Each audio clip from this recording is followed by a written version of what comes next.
Welcome to Fireside Giants. My name is Alex. Without Anthony today, again, Venereal Anthony is down under with an illness. He'll be back soon, but today I'll be taking care of you as always. Thank you to our members who have joined already. We have a couple of gold members, a couple of bronze members. Much love to you guys specifically for joining. I'm really excited to get you some elite level content and continue to produce such high quality stuff on an everyday basis, especially with the season coming up. I have never been so excited for a year, especially with the Giants hopefully taking a step forward. But today I kind of wanted to address something that is starting to get on my nerves, starting to piss me off. It's the slander of Daniel Jones, the absolute slander by some called analysts, right? Every day I go and I look up New York Giants on Google to see what's trending, see if anything's going on, and every day I see another piece of shit article talking about Daniel Jones and how he's to blame for the entire offense, right? The entire offense being crap last year is Daniel Jones' fault. Someone tell me how the hell that makes sense.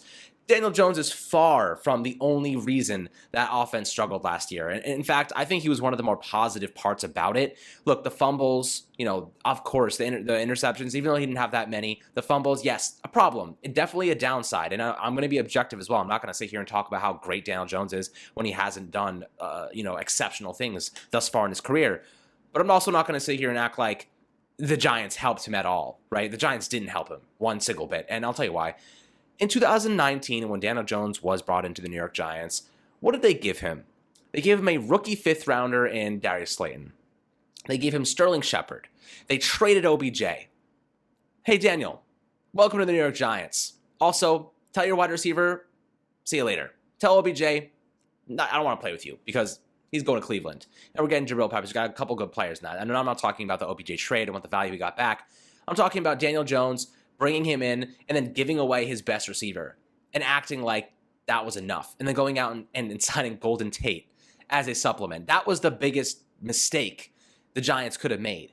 They not only didn't invest enough in their offensive line, but they gave Daniel Jones Golden Tate as a supplement to Odell Beckham Jr. Someone tell me how that makes sense. Someone tell me why they thought that was the solution.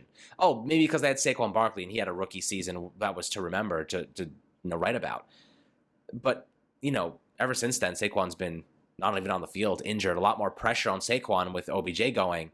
And the Giants realized that Saquon Barkley's influence, his impact, is only maximized by a wide receiver one, by a guy like Odell Beckham Jr., by a guy like Kenny Golladay.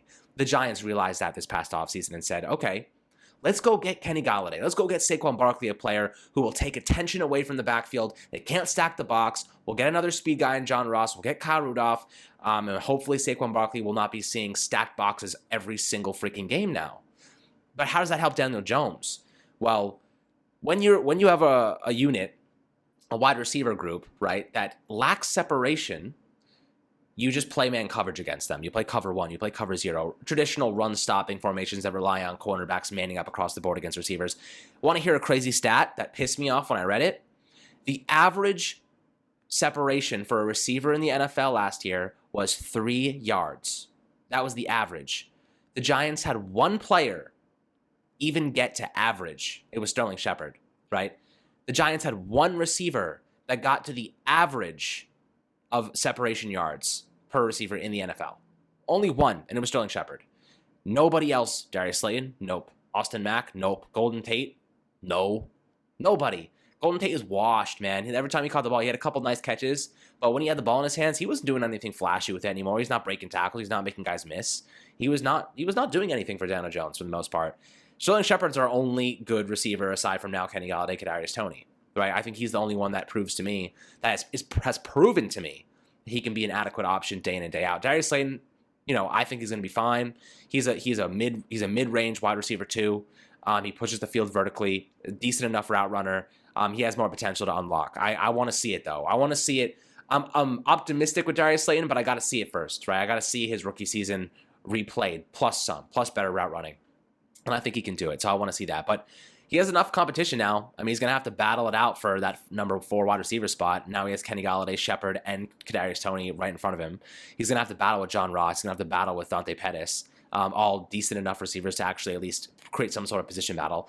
But Daniel Jones will thrive because of this addition in weaponry, right? Because when you're taking Kenny Golladay, John Ross, Darius Slayton, Kadarius Toney, you're putting speed guys on the outside, possession guys on the outside who could push the field vertically, but also decent enough route runners.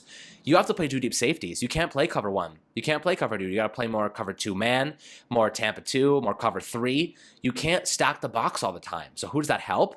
Well, of course, it helps Saquon Barkley, less people to tackle him in the box, but it helps Daniel Jones tremendously. And the reason is, last year, teams were sending 6 to 7 blitzers on average to attack 5 guys, 5 blockers, right? 5 blockers. The Giants were running heavy personnel, jumbo, and just full protection. They're playing max protection pretty much all the time, max pro and running the football, because even their max protection scheme wasn't protecting Daniel Jones.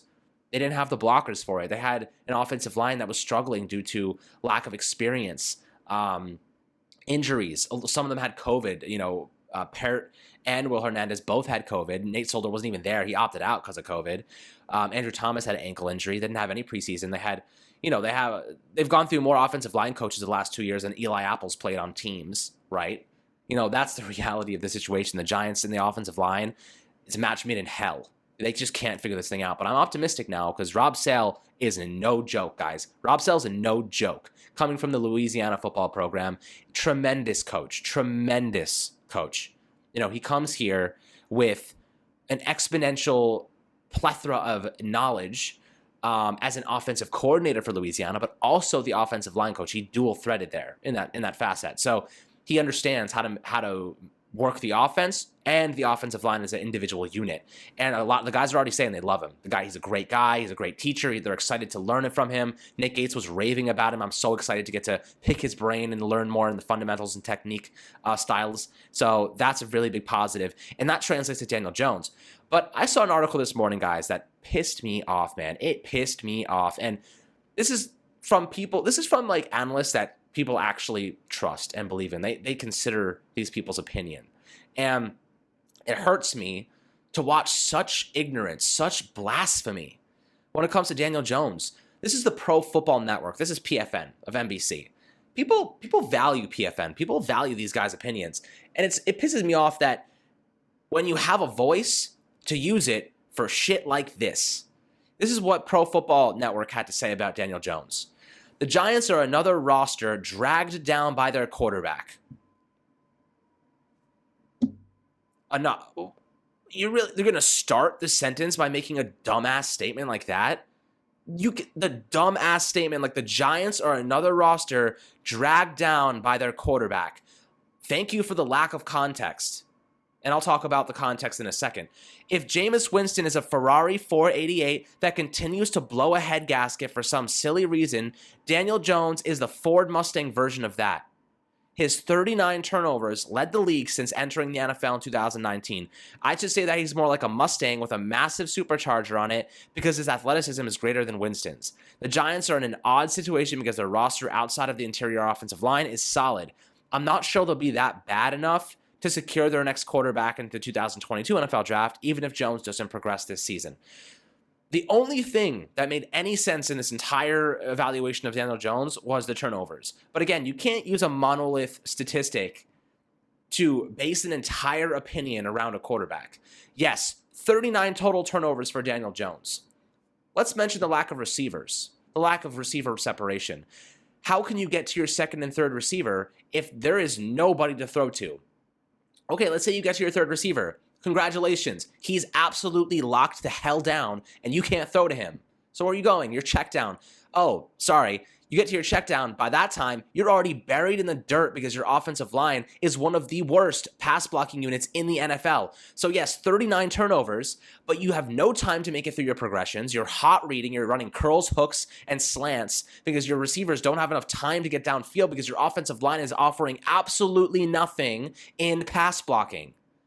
So, yes, 39 turnovers, but the guy has no time. He's getting hit in milliseconds. He's getting hit so quickly, he can't process the defense. The guy can't. Of course he's going to fumble. He's going to make mistakes. He's going to throw interceptions. He's going to fumble. His pocket awareness is going to be an absolute dog shit because he has no time in the pocket. Look at what happened to Eli Manning the last couple seasons of his career. He had happy feet. Remember when that guy from Washington, Baker, absolutely laid him out and basically just like drilled him in the chest and lowered his weight into his chest. And ever since that, Eli Manning was terrified in the pocket. The guy his feet were jumpy. He was falling down. Daniel Jones started off his career like that. He came into the NFL with one of the worst, if not the worst offensive line in football, back-to-back years, and was running for his life. How do you expect a quarterback to have good pocket awareness, progress through his reads, when your receivers aren't getting separation, and they don't even have time to get downfield? They don't even have time. Darius Slayton has no time to run go routes. They're just playing one deep safety. They're playing cover. They're manning up. They know they're going deep. And it's ridiculous that people sit here and actually trash Daniel Jones and blame him for the entire thing, when we could sit here and blame the receivers, the offensive line, Evan Ingram dropping more passes than years I am in this world. You know what I mean? 6 interceptions. He's being paid like $1 million a freaking drop these days. You know what I mean? So it's like ridiculous that we have to sit here. And I'm high on Evan Ingram for this year, and I've talked about this. I'm not going to get into that right now, but Daniel Jones should not be blamed for the crap that everybody else is doing to make him worse. Jason Garrett, this is another insane statistic that really pisses me off. For a passer that loves throwing the ball deep with accuracy, Jason Garrett devised plays that saw the ball travel 20-plus yards on less than 10% of Daniel Jones' throws last year. However, according to PFF, when throwing 20-plus yards downfield in 2020, Jones recorded a 143.1 passer rating. He ranked first in the NFL with 5 touchdowns and 0 interceptions. Right? So he's a good downfield thrower, but Jason Garrett only had him throw the deep ball 20-plus yards downfield on 10% of his throws, less than 10% of his throws. And why is that? Are we blaming Jason Garrett for this? Maybe, but maybe it's the offensive line who doesn't give him enough time to even let these receivers run their full routes. That's why your hot routes. Evan Ingram was targeted 43 times in the middle of the field, 0 to 10 yards out.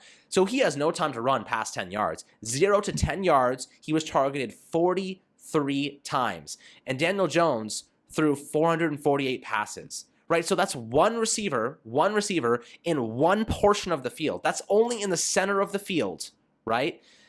He also had 16 targets and 10 targets to the left and right. So altogether, he had about, he had 59. He had 69 total targets in the 0 to 10 yard range, right? 0 to 10 yards, he had 69 targets out of Daniel Jones's 448 attempts. That's a pretty big chunk of targets to have for one player in one specific zone of the field, right? It's just ridiculous, guys. I mean, yes, it's partially the scheme. It's partially the offensive line, it's partially the wide receivers, but let's be objective here. Daniel Jones has his fair share of weaknesses. The ball security, he's waving the ball out like a freaking frisbee at times, and he's getting the ball knocked out. That's got to go. And, we saw it from, he's training with someone new, and he's been working on keeping that ball close to his chest, keeping it close, 2 hands on the ball at all times, making sure that ball is not going anywhere. He's working on maneuvering in the pocket, rolling out of the pocket, his foot quickness, center of gravity in the pocket, which all should translate and help him avoid pass rushers, right? So he's working on it. Those weaknesses he's working on. His primary weaknesses are his pocket awareness, fumbling, and going through his progressions. But I'm gonna categorize going through his progressions, that weakness, as a part of more so the receivers lacking separation and no time to get the ball out of his hands quickly. He was waiting too long, right? The statistics of the time it takes for Daniel Jones to collect the snap and throw the ball, he might be average in the league, right, in terms of time in the pocket to throw the ball. But it's because he was waiting so long to throw it. He was waiting for his receivers for their routes to develop, but the pressure was already on him, right? He was just waiting. He was, by the time the routes were developed and he was preparing to throw, he was getting hit. So it's not like he had 3 seconds in the pocket and he had time to spare to throw the ball. He was standing in the pocket for 3 seconds, or he was running around the pocket for 3 seconds, but by the time that he was ready to throw the ball, he was getting sacked. So it's a little bit of a skewed statistic in a way. But I'll tell you what, I'm high on Daniel Jones for this season because they finally got him some weapons, but they put a lot of chips in on the offensive line, my friends. They really put a lot of chips in on the offensive line. If that thing fails again, it's going to be annoying. It's going to be another year of just watching DJ run for his life, another year of DJ trying to supplement his own weaknesses or supplement the offensive line weaknesses. And we just need to stay healthy, right? Saquon Barkley, got to stay healthy. Kenny Golladay, got to stay healthy. Kadarius Toney, stay healthy. Evan Ingram, stay healthy. Daniel Jones, stay healthy. Now, I hope they get more creative with their schematics in terms of the read option, utilizing Saquon and Daniel Jones in the read option, pushing Evan Ingram vertically, up the seam, spray fades, deep outs, dig routes, getting him upfield and using his good route running. Kyle Rudolph, I want him operating in the short portions of the field, high percentage throws and receptions. So, where Evan Ingram struggled last year, 0 to 10 yards out. I want Kyle Rudolph really operating in that category. Kadarius Toney, use him in the slot, get creative with him. He's like a running back that is like a receiver. Really low center of gravity, get him open, get him in wide receiver screens, do a little wildcat with him. He's a former quarterback, end arounds, jet sweeps, just nice zig routes. Just get him open, get him into space. Once you get the ball in space with Kadarius Toney, he'll make plays. He'll make players miss. He'll get yards for you. So that's what I'm hoping for Kadarius. Sterling Shepard, we know what he offers. He's a reliable threat in all phases of the game, good red zone threat, but also one of our best route runners. And going up against CB2, CB3s will benefit him tremendously. We saw what he did against Dallas last year. He had 2 touchdowns in that Week 17 performance. And Dallas' secondary was Swiss cheese. So we saw what he did against better secondaries with Daniel Jones on the field. So I think that was a good sign for him. And he still got it. He still has some juice left in the tank, guys. But I just wanted to go through this, guys, about Daniel Jones and why it pissed me off. One of the things that Daniel Jones has that not many other quarterbacks has is elite speed. Right? He ran faster than any Lamar Jackson run ever in Jackson's entire career.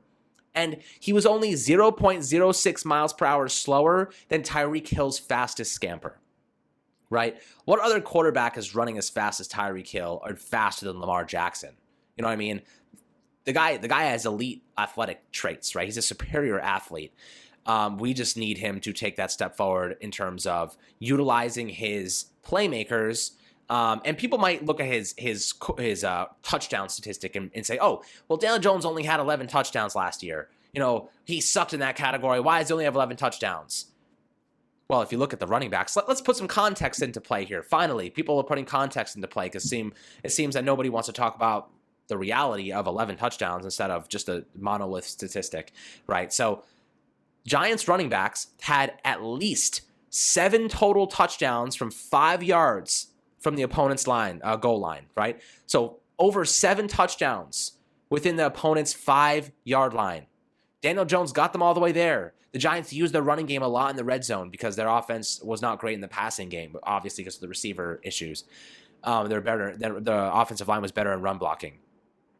7 touchdowns. So if you add those 7 touchdowns to Daniel Jones's mark, he has 18 touchdowns in 14 games, which is obviously still not great, but it's better. It's better. So really got to give context to these points. You can't just shoot out statistics and act like they're the end-all, be-all and that you know everything, because statistics have to be in correlation with context. Otherwise, they mean nothing, right? They mean nothing. Doesn't matter. So I just wanted to get this across today, guys. Kind of pissed me off. I hope you guys enjoyed this video talking about Daniel Jones and why, debunking this weak narrative that Daniel Jones is to blame for the offense's struggles. It's not the case, my friends. It's not the case. There's a lot more that goes into this than just Daniel Jones being inadequate or struggling or whatever it might be. So I hope you gained something from this. I hope you enjoyed this podcast episode, and we'll catch you guys on Monday. We'll do our fan voicemails. Anthony will hopefully back. Make sure to join the membership, my friends, as always. The membership program has rolled out. We're doing some fun stuff there. Giveaways, we're going to get it rolling once Anthony returns. We got some really cool stuff in the works, as always, in addition to that. So make sure to subscribe below on YouTube. Make sure to turn on notifications on YouTube, Apple, and Spotify. And we'll catch you guys on the next video.